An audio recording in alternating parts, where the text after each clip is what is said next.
Hello, and welcome to the Getting to the Heart of It podcast, where I and my guests are going to help you get to the heart of things. So, today we are getting into the heart of something that I believe is going to help a lot of us get to the other side. But in the meantime, I'm going to invite a guest who's been here with me before. And that guest is none other than my cousin, Darnell. Hello, cousin. What's up, cousin? How's it going? It's going great. How are you today? I'm doing good, feeling fresh. So this is actually my Wicked outfit. So I had to put this on today. My alphabet green. So if you haven't seen it, go see it. So I know that's real. I love that. I still haven't seen it. I'm waiting on it to come out so I can watch it at home.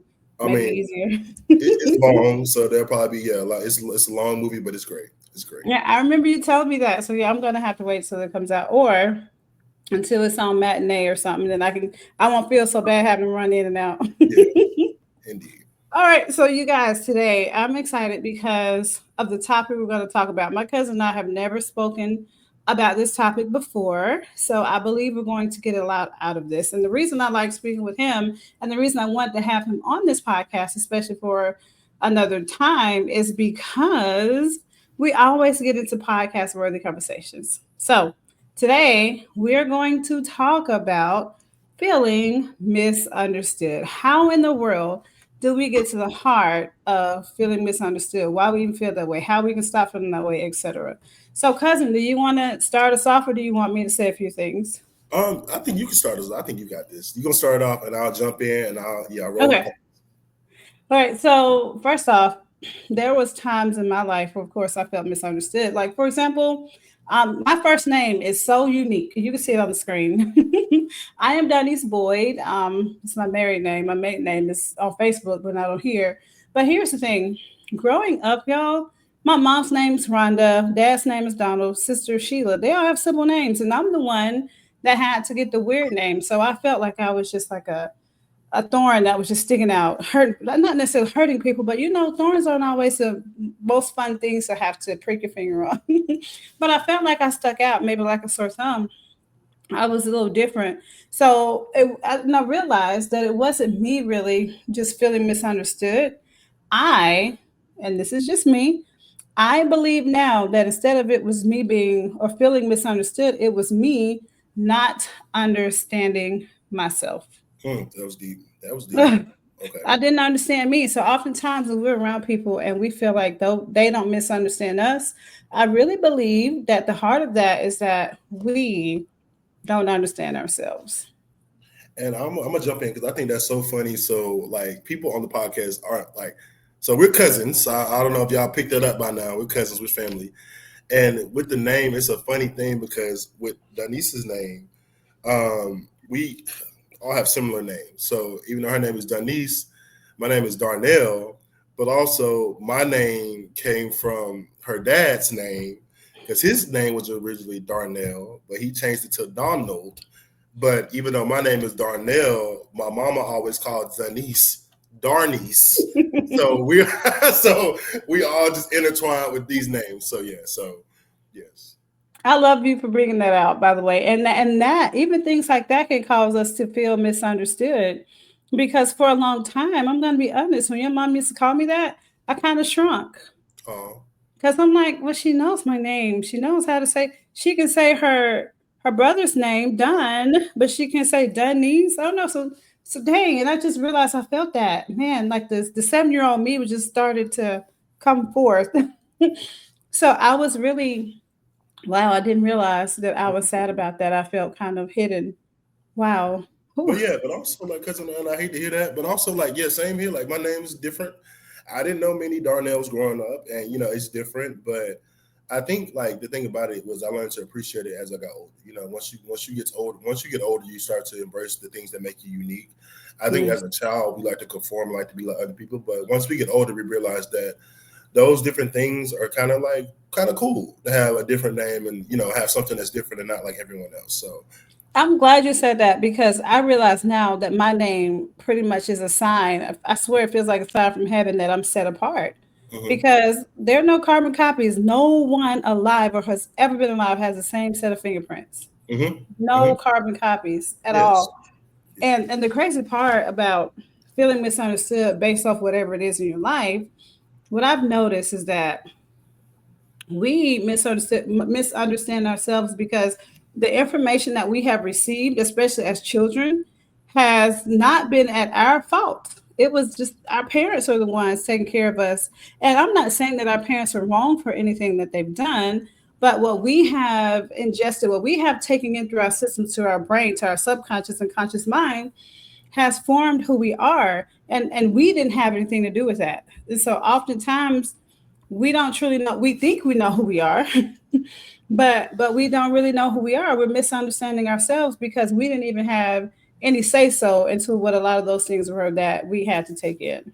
Yeah, and I think it's just part of just like embracing your differences, you know. And it's funny because like when you talk about parents and stuff like that, we don't have control over it. And I know I mentioned with you probably like a week or two ago, it's like the things we didn't have control over sometimes we allow that sometimes to control us in our adulthood. And I see that a lot in a lot of people. Like sometimes things that they didn't have control over. So for example, let's say like your parent was abusive or you went through trauma as as a young child, stuff like that.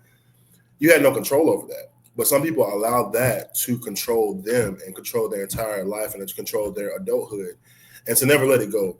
And that's something that I had to learn myself because I had to realize that not no one really, I mean, probably one or two people could say, oh, I had a perfect childhood.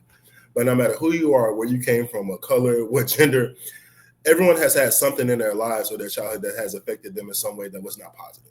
And I'm not talking about super extreme things. Some people's, traumas have been worse than others, but just in general, everyone has had something. But I'm like, you got to learn how to not let that control you when you become an adult. Also, I want to tie into a thing that I talk to you about all the time is that, you know, no one can point the finger at nobody. I feel like everyone has had something, and not just childhood.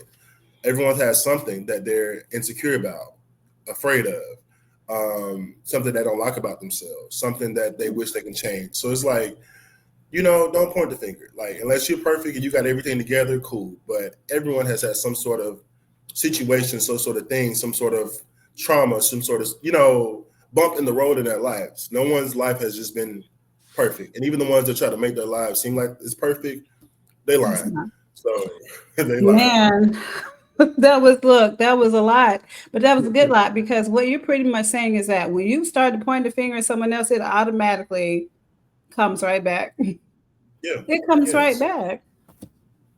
And kind of like the And it's so scripture is like crazy.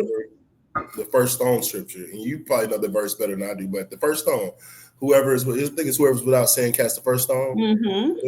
Yeah, and And it's like, not one of us can cast even a little pebble. yeah, hmm Not one of us. But that okay, so I guess now the whole key now is how do we help the listeners or the watchers? How do we help them get to the bottom of understanding themselves? Because now we know why. We know we feel misunderstood and we know why we feel misunderstood. But how do we now begin to understand ourselves? that's deep. Very. Like for me, it just takes time. I feel like sometimes it takes time, it takes experience, it takes life, and it takes you to fall down and get back up, and also Ooh, just um, faith in yourself and whatever you believe in. It's really a part of life. I think like that's just part of life. I think I heard Maya Angelou say that, or someone said that the day you die is the day everything, like nothing's going to be perfect. You're always going to have to climb those stairs until the day you die. Like yeah. every day in life is a stepping stone. Every day in life is a learning lesson. Every day in life is something that we're learning, something that we're working on, something that we're building towards. So I just feel like it's just part of life, cousin. It's just part of life. And, the more experiences we have through our life, the better we get.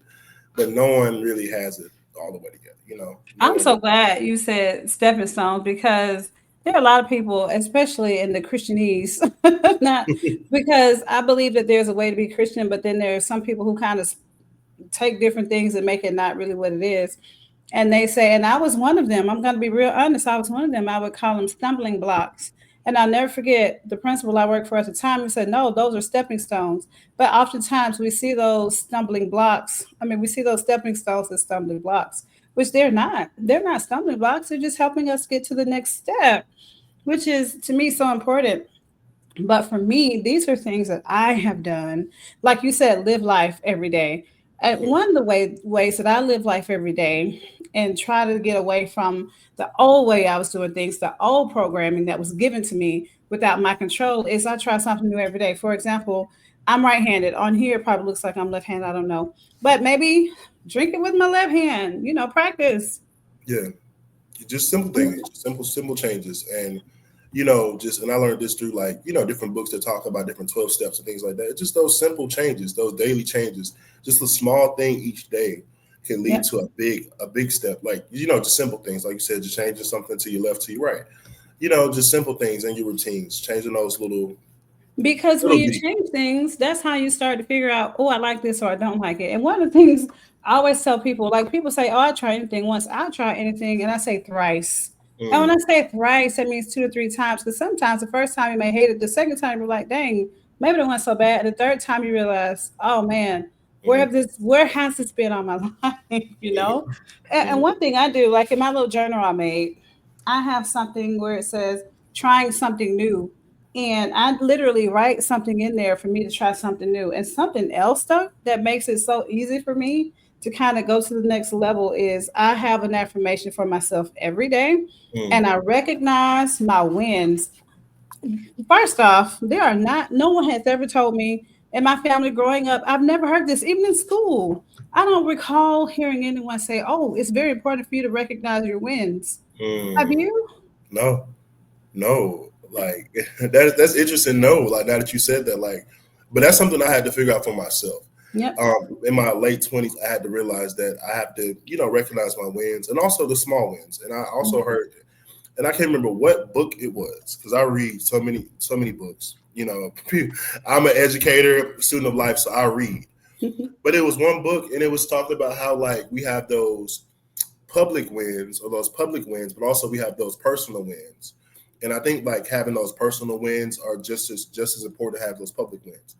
Things that are personal to you, kind of like changing up your routine a little bit. Yeah.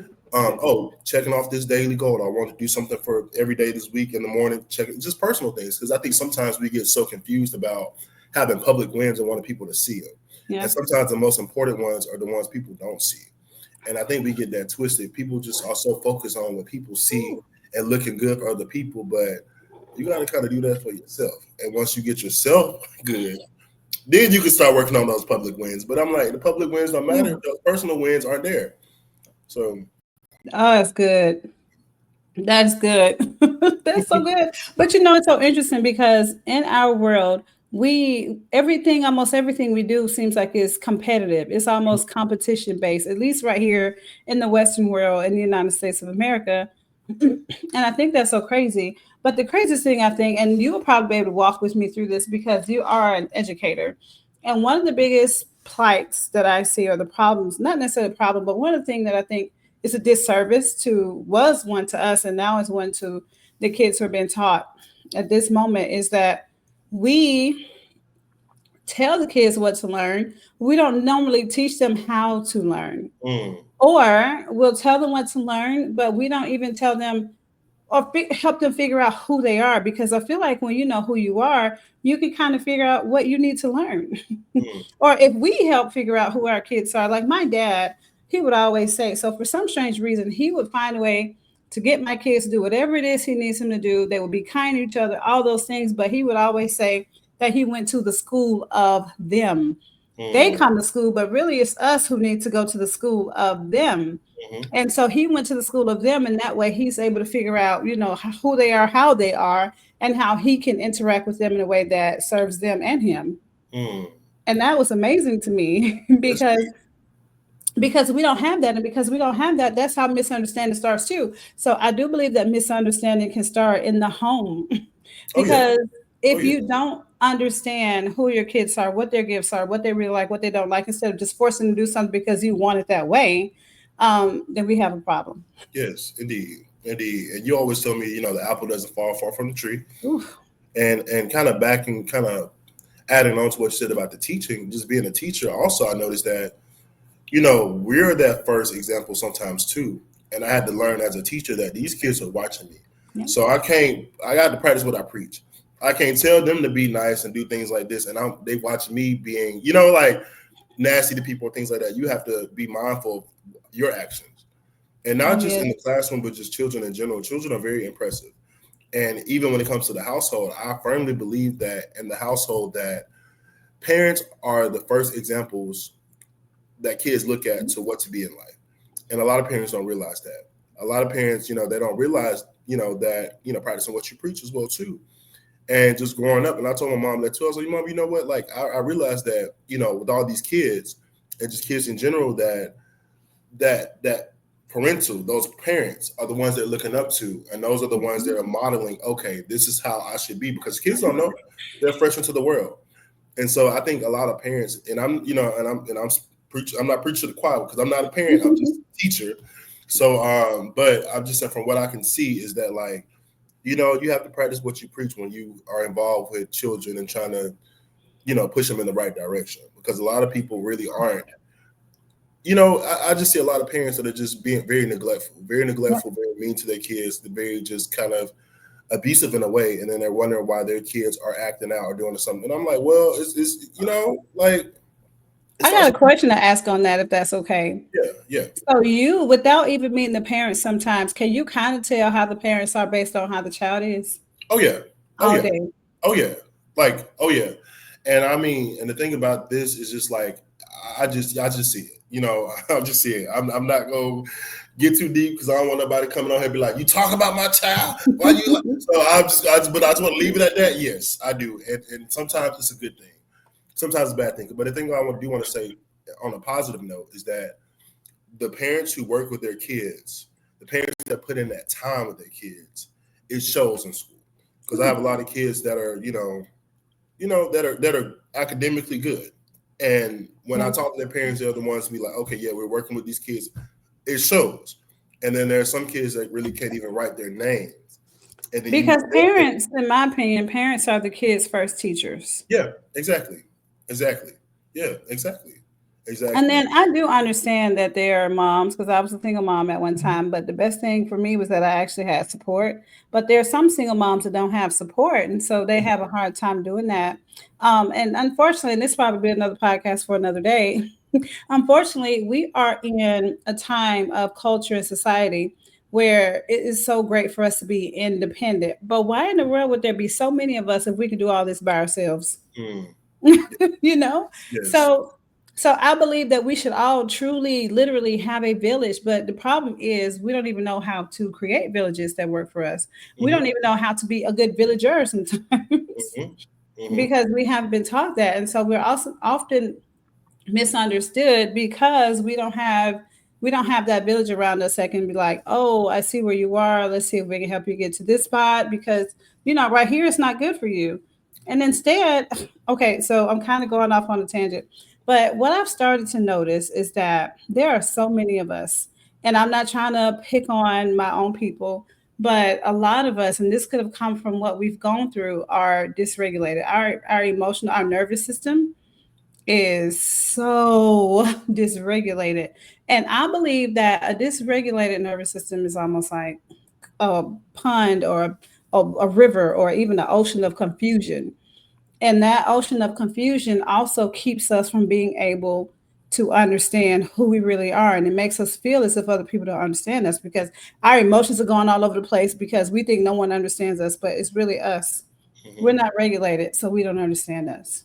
And I feel like society as a whole is not regulated. And, Yeah. and Oh, I'm gonna jump on this yes. bandwagon real quick because I'm very passionate about this because I'm a Yes. male that teaches young kids. And for me being a male, I see the representation of men in the media and the representation of men that these young boys look up to.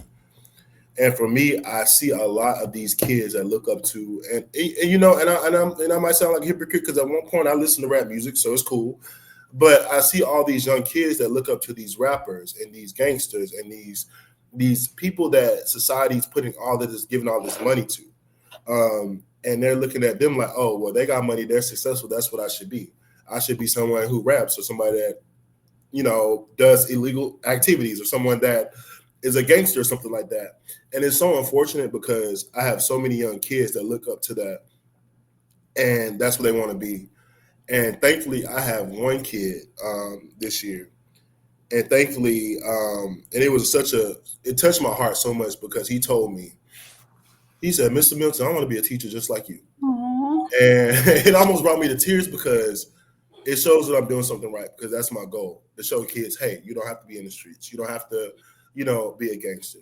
You can be educated and go to school and have a decent life and have just as much success as you see these rappers and stuff have, without the implications that come along with that lifestyle that would lead you somewhere where it will be, in jail. So Man. I pray for these young men, and also just being a man who teaches kids. I see a lot of these kids who have single moms. And for me, being a man who's teaching kids who dads around my same age, and just looking at that disconnect, and I'm like, man, like I really feel bad because they see me as this guy teaching and doing well, but their dad was like this guy that was out in the street. So it's like I'm trying to pull them into the right direction. And I I love feel like that. more male teachers. We need more male teachers and more people that are more passionate and willing to help the youth. And I think that's kind of something that I'm very passionate about because children are very impressionable. They're Yeah, very impressionable, and like I said, it only takes a little bit of influence to send them down the wrong road. And that's sometimes the that's what truth. society wants, especially for our black and brown boys, black and brown kids. That's what they want. They want these children to be in jail and stuff like that. And I'm not And happy. I wouldn't necessarily say that they want that. There are some people that kind of do, but I believe that there is a spirit behind that. That's just me, because I don't think people in general are just evil. I don't believe that. Other people will just talk me down off of a ledge on this one, but I do not believe that people are inherently evil. We are in a fallen world, but that doesn't mean we're evil, because for some strange reason, we equate being human with being a sinner, being human with being evil. But I can be human without being evil, right? They're not synonymous. Well, I mean, I hear what you're saying, cousin, but I met a couple evil people, so I ain't gonna lie to y'all. I met a But that couple, and I'm means like, yeah, you they're evil. yielding to that spirit, Yeah, because you evil. oftentimes we will yield Yeah, to that. Like whatever yeah, you yield to is going to take hold of you and it's yeah. going to live through you, because that's the only way you can do it. Mhm. Yes, That's because sometimes we're doing things that we think is us, but it's not even just us. But this is reality. that's another spiritual conversation. But I will say this, because you were talking about the students earlier. And there was this one kid I taught on the 10th grade hallway where I used to work. And one kid, I think he used to try to sell stuff out of his locker, and I would have to talk to him all the time, get him out of there. I think he had to go get class 3 for selling some stuff.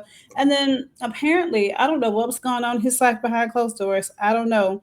But I remember seeing him and I just saw this image. I saw this image. I can't even explain why I saw it.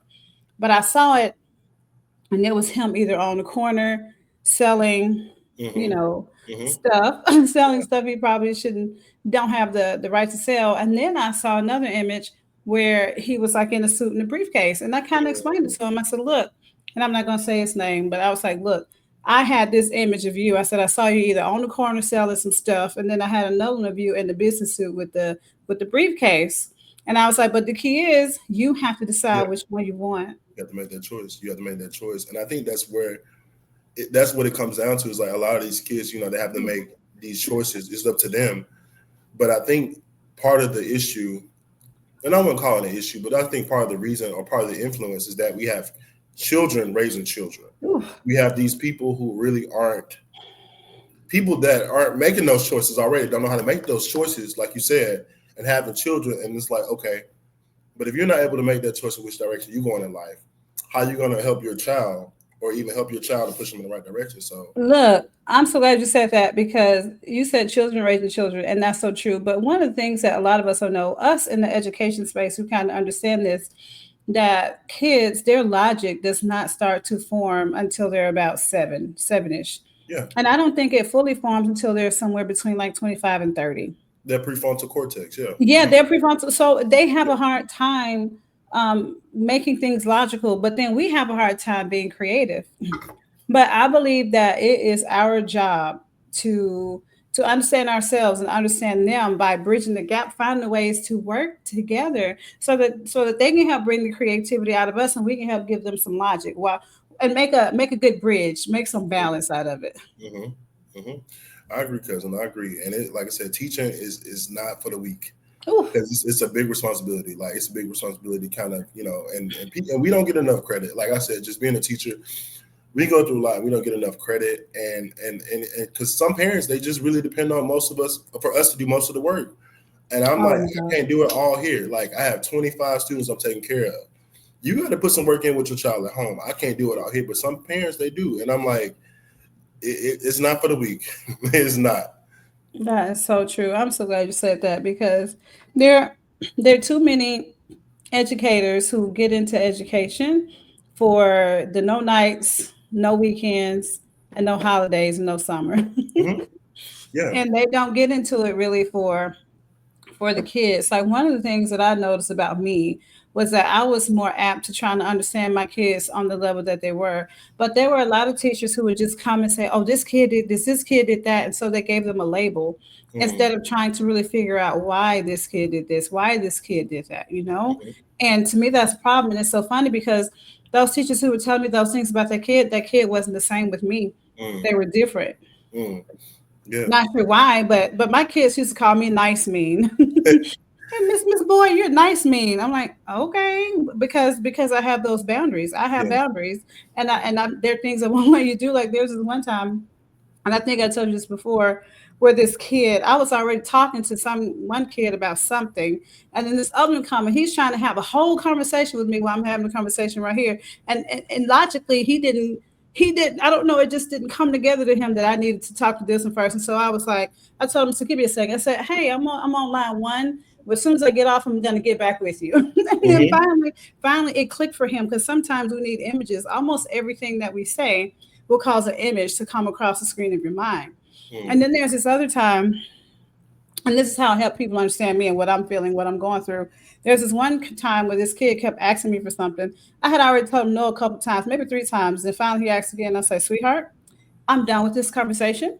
If you want to continue with it by yourself, I'm so good with that, but I'm done. And then his mouth, he was like, but Yeah. then he understood. He Yeah. understood. You have to be firm, and I like and like I applaud you for working with older kids because it's funny because I work with younger kids, and every time I speak with someone that works with older kids, they're like, "Oh, I could never work with the younger kids," and they ask me, and I'm like, "Oh, I could never work with the older kids." But with the younger kids, it's the same way. You have to have that firmness with them because I know my very first year teaching, I went into that classroom being nice and trying to be their friends, and man, when I tell you them children ran over me 3, 4 times, then backed the truck back up, ran back over. Like when I tell you I had, and the second year I came in, I said, okay, now I see, because they need that structure, and and the thing about it is it's that balance, but they need that structure.